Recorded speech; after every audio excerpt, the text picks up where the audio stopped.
What's going on, everybody? It's Omar Almodovar here with Elite Recruits. In today's video, I'm sitting down with one of our former players, a JUCO bandit, talk about his recruiting process, a little bit about his journey, where he's at today, where he was at when we first connected, and just his experience through everything. So if you want to take it away, tell him your name, position, where you're from, and a little bit about you before we first got connected.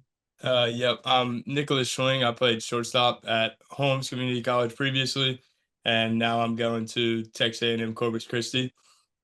And I was kind of a smaller guy going into JUCO, and took a little bit longer to develop, and had a little bit of a rough time myself with recruiting. And I think taking this next step really helped me a lot.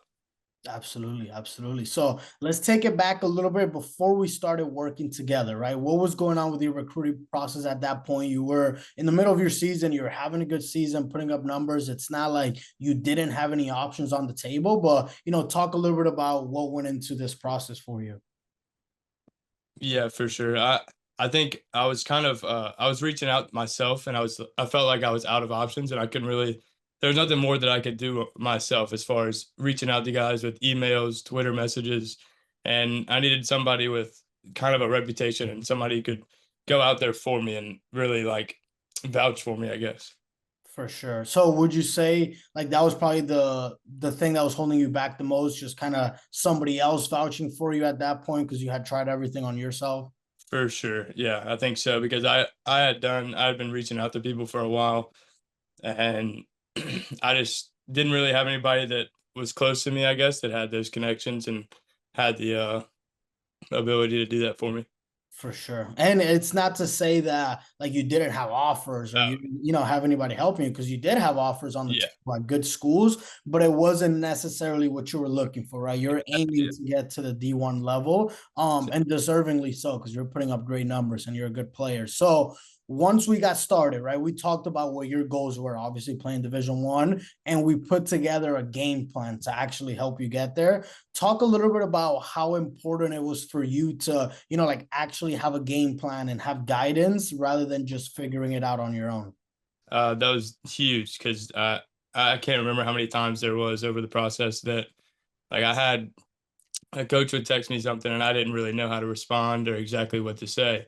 And it was just rather than me guessing and maybe saying the wrong thing or kind of pushing them off, I could just come to you or ask you if this sounded good, and there was an answer there. So For sure, 100%. So talk a little bit about results, right? Because obviously you already had the D2 offers on the table, but once we got together and we started working, talk a little bit about some of the results that you got, what changed in the attention you were getting from schools. yeah. So during the season, I guess towards the end of the spring, I had gotten a little bit of attention from a couple of these two schools, and that is just kind of that wasn't my end goal. So that's why I came here, and we had talked about it, and we both determined that's what we were going to work on and focus on. And I'd say midway through summer, I started catching traction with some schools, and then soon after that, there was a few official offers.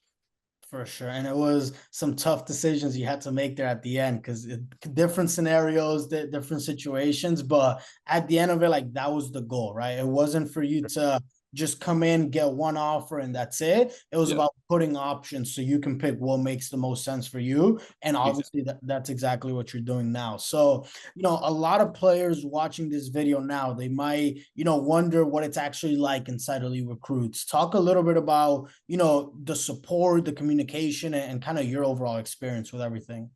Yeah, I didn't really know what to think either, especially I hadn't heard about it. It was my parents who had kind of brought it up to me, and then we talked about it together.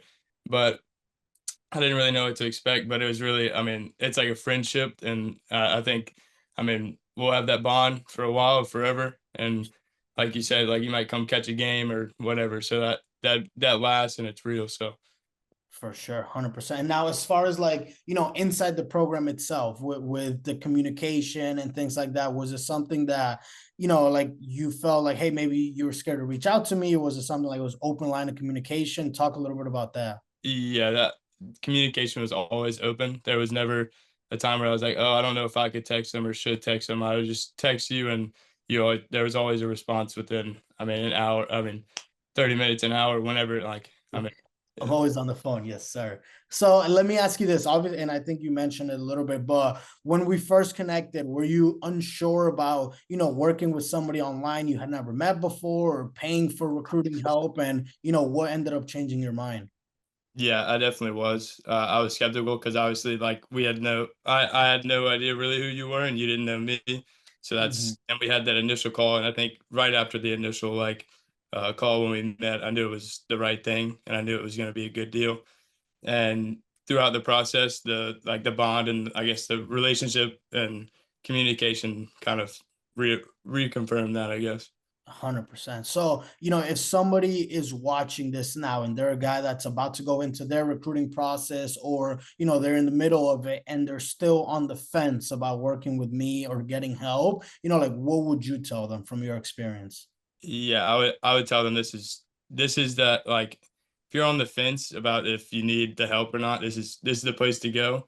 This is the most, I mean, the most real and transparent help that I've gotten. So I I'd say appreciate 100%. I appreciate that. That means a lot because that's the goal, right? I'm not, and even during that initial conversation, it wasn't me, just telling you everything that you wanted to hear, right? It was about Yeah. like, look, this is what's necessary. If your goal is this, well, this is how we can get you there. So now coming on the other side of it, right? What piece of advice would you give to guys that are in similar positions that you were in the recruiting process? Yeah, I'd say definitely reach out. Don't be afraid to reach out to as many coaches or anybody as possible. The more help, the better. Obviously, you don't want to be taking listen to everybody's opinions, but like the more you can get your name out there and basically just spread the word is the better. A So 100%. So now, obviously, getting ready to go play D1 baseball here in less than 2 weeks. yeah, If anybody that's watching this wants to follow along with your journey during the season, or maybe reach out for advice or help, for where can sure. they just find you on social media? They can my Instagram, Twitter, there, but I think my Instagram is my name, and so is my Twitter. So both of those are Sweet. pretty easy. Sweet. We'll plug that in there, but that's all I got for you, man. I appreciate you taking the time to share your story, give a little bit of advice and a little bit of knowledge that you gained throughout the process. And hopefully it's helpful for a guy down the line. But I'm excited for you, man. Go do your thing, steal bags, play defense, get on base, help your team win. I'm excited for you. Yes, sir, for sure. Thank you too.